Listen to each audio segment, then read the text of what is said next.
নমস্কার বন্ধুরা, সবিতা কিচেনে সবাইকে স্বাগত। আজও আমি আরও একটা রেসিপি নিয়ে হাজির হয়ে গেছি। আজ আমি বানাবো ছোলা ভাজা।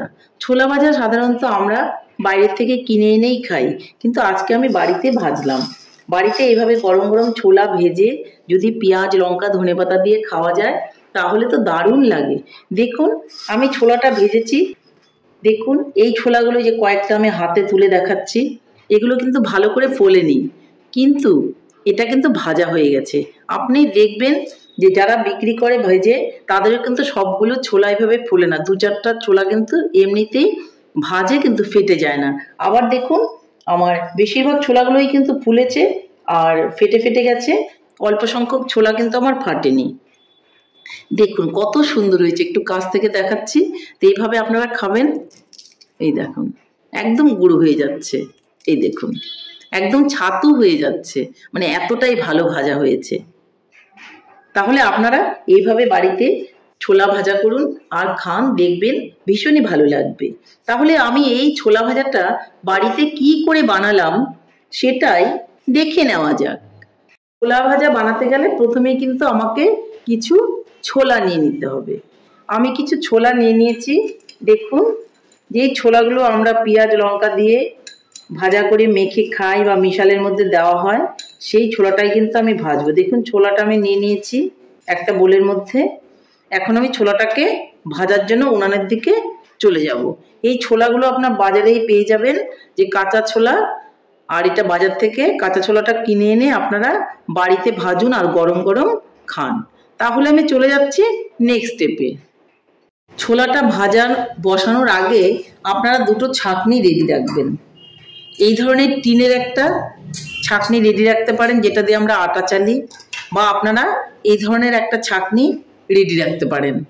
কারণ ছোলাগুলো গরম থাকবে, তখন প্লাস্টিকের কোনো ছাঁকনি দিয়ে যদি আমি ছেঁকে নিই তাহলে সেটা গলে যেতে পারে, যার জন্য এই ছাঁকনিগুলোর কিন্তু প্রয়োজন হবে। আমার কাছে কিন্তু আজকে এই মুহূর্তে বালু নেই, যার জন্য কিন্তু এই মুহূর্তে আমি এই লবণ দিয়ে ছোলাটা ভাজবো। লবণ সবার কাছেই কিন্তু বাড়িতে থাকে, যেটা আমরা রান্নায় ব্যবহার করি লবণ, সেই লবণটা দিয়েই আমি আজকে ছোলাটা ভাজবো। যদি আপনাদের কারোর কাছে বালু থেকে থাকে তাহলে বালু দিয়ে ভাজবেন। সাবস্টিটিউট রয়েছে বালু নয় লবণ, যে কোনো একটা দিয়ে আপনারা ভাজতে পারেন। দুটোতেই ভাজবেন, কোনোটাতেই কোনো রকম অসুবিধা হবে না, ছোলা খুব সুন্দর ভাজা হবে। তাহলে আমি চলে যাচ্ছি এখন নেক্সট স্টেপে। এদিকে আমি একটা লোহার কড়াই বসিয়ে দিয়েছি। কড়াইয়ের মধ্যে আমি লবণগুলোকে দিয়ে দিচ্ছি। পুরো লবণটাই কিন্তু আমি দিয়ে দিলাম। আর লবণটাকে খুব ভালো করে কিন্তু হিট করে নিতে হবে। লবণটাকে খুব ভালো করে নেড়ে নেড়ে হিট করে নিতে হবে।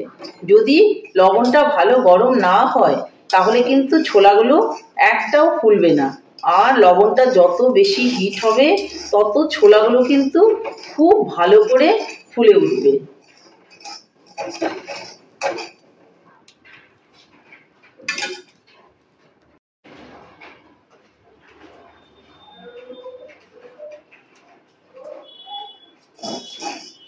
লবণটা কিন্তু আমার গরম হয়ে গেছে। এখন আমি ছোলাগুলোকে এর মধ্যে দিয়ে দেব। আমি সবগুলো ছোলাই একসঙ্গে দিয়ে দিলাম। অল্প অল্প করেও ছোলা দিয়ে আপনারা ভাজতে পারেন। এইভাবে কন্টিনিউয়াসলি কিন্তু এটাকে নাড়তে হবে।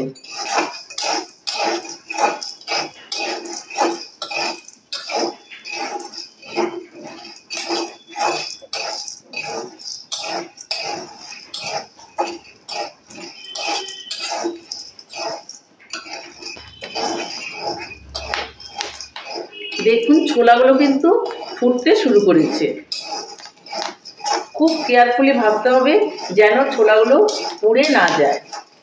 দেখুন কত সুন্দর ফুটছে। কন্টিনিউয়াসলি এভাবে কিন্তু নেড়ে যেতে হবে। আর বাড়িতে এভাবে ছোলা ভেজে নিলে খেতে কিন্তু ভীষণই ভালো লাগবে।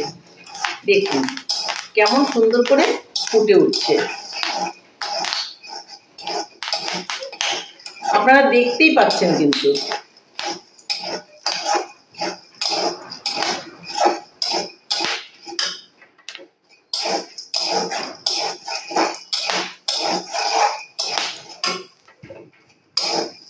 খেয়াল করতে হবে যেন পুড়ে না যায়। দেখুন আমার ছোলাটা কিন্তু ভাজা হয়ে গেছে। এখন আমি ছোলাটাকে ঢেলে নেব। আমি ছাঁকনিটা নিয়ে নিয়েছি আর কড়াই থেকে ছোলাগুলোকে আমি সবই ঢেলে দিচ্ছি।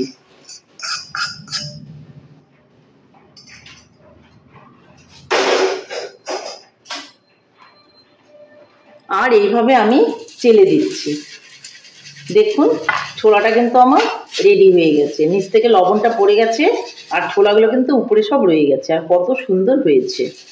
একটা জিনিস খেয়াল রাখবেন, আমি আপনাদের বলছি সবগুলো ছোলাই কিন্তু ফুটবে না। 2-4টা ছোলা কিন্তু এমনিতেই ভাজা হবে, কিন্তু এরকম ফেটে ফেটে বেরোবে না। দেখবেন আপনারা বাড়িতে অনেক সময় খই ভাজেন, মুড়ি ভাজেন, সেই সময় কিন্তু দেখবেন খইগুলো কিন্তু সব ফোটে না, 2-4টা ধান কিন্তু রয়ে যায়। ছোলার ক্ষেত্রেও কিন্তু ঠিক একই হবে। তাহলে আমি ছোলাগুলোকে এখন একটা ভালো বোলের মধ্যে ঢেলে নিয়ে আপনাদের দেখাচ্ছি। তাহলে আমার ছোলা ভাজা কিন্তু ফাইনালি রেডি হয়ে গেল। দেখুন কত সুন্দর হয়েছে। তাহলে বন্ধুরা আমার রেসিপিটা কেমন লেগেছে? আমার রেসিপিটা যদি আপনাদের ভালো লাগে তাহলে লাইক, শেয়ার, কমেন্ট করতে ভুলবেন না। আর আপনি যদি আমার চ্যানেলের নতুন বন্ধু হয়ে থাকেন তাহলে চ্যানেলটা সাবস্ক্রাইব করার অনুরোধ রইল। পাশে থাকা বেল আইকনটি প্রেস করে রাখুন আমার নিত্য নতুন রেসিপির আপডেট পেতে। তাহলে আর দেরি কেন, ঝটপট এভাবে বানিয়ে ফেলুন ছোলা ভাজা বাড়িতে। আর সবাই মিলে পেঁয়াজ, কাঁচা লঙ্কা, লেবুর রস সব কিছু দিয়ে মেখে খান, দেখবেন ভীষণ ভালো লাগবে। ধনেপাতা দিতে কিন্তু একদমই ভুলবেন না, তাহলে টেস্টটা কিন্তু আরও বেড়ে যাবে। তাহলে নমস্কার, ভালো থাকবেন, সুস্থ থাকবেন। আবার দেখা হবে আরও একটা রেসিপির সঙ্গে।